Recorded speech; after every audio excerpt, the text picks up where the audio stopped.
Barna Group came out with some stats a few years ago about charitable giving. And what was no surprise to me is that Christians gave an overwhelming amount more than people who were not Christian. If you think I'm on here to rattle off to you about why Christians are awesome and secular people aren't, that's not at all where I'm going. There is a misconception about Christianity to those who are ignorant of its teachings that think to be Christian is to do right or the big bad boogie God is going to get you. People believe that fear drives our motivations and not love. Don't get me wrong. Don't for a second think that our God is not just and won't pour out his wrath on all the sins of the world, but it's not what motivates a Christian. True Christians have peace with God because they believe in Jesus. They do not do good works out of fear that God will strike them dead if they don't.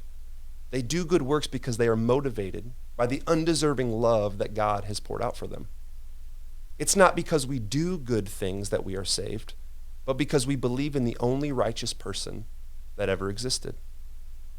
This fundamental principle drives people in Christianity to give to charitable organizations worldwide.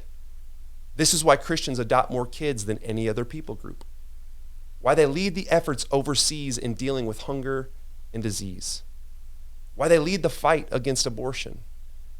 I contend that the Bible teaches that it takes something more significant than simply knowing what's good and faithful to motivate you to act. You can decide tomorrow that you will be a better person. And for a short time, you may be. You may give to more charity and step up and do things you've never done before. But history shows us that this is not a good enough motivator to change a majority of people into living a life of sacrifice and giving to others. People don't need a lesson on what's right. People need a heart change.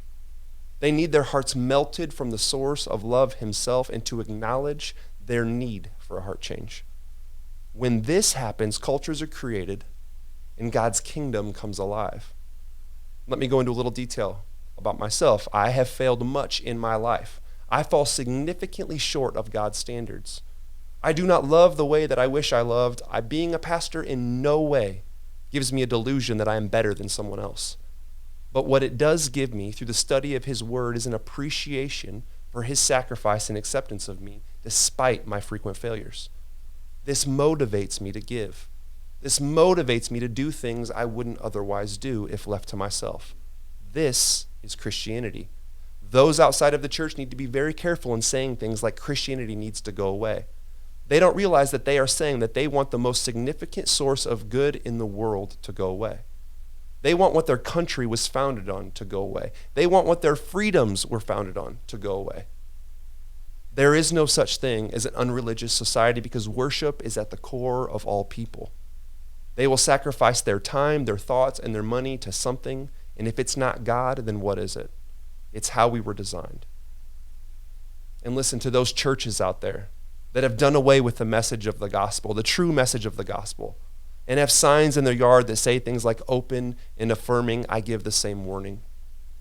You are no different than your secular brothers and sisters because you are not teaching the Bible or what the church has known to be true for thousands of years.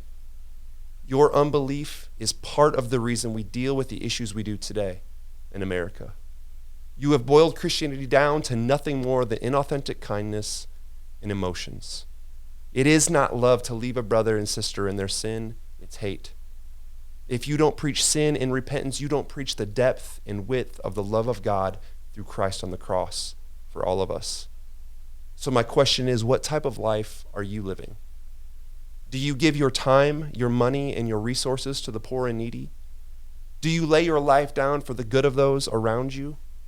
If your answer is yes, then this post is not for you. You have what you need, and all of us need to look to you as the example of what love is. But if you see that you fall short, I'd ask you to consider Jesus. He's not a moral teacher who came to tell you bad boy and bad girl. He's God in the flesh who came down to save us in our mess.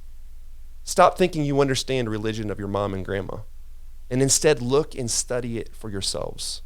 People are often shocked at what they find. It's nothing of what they've usually experienced.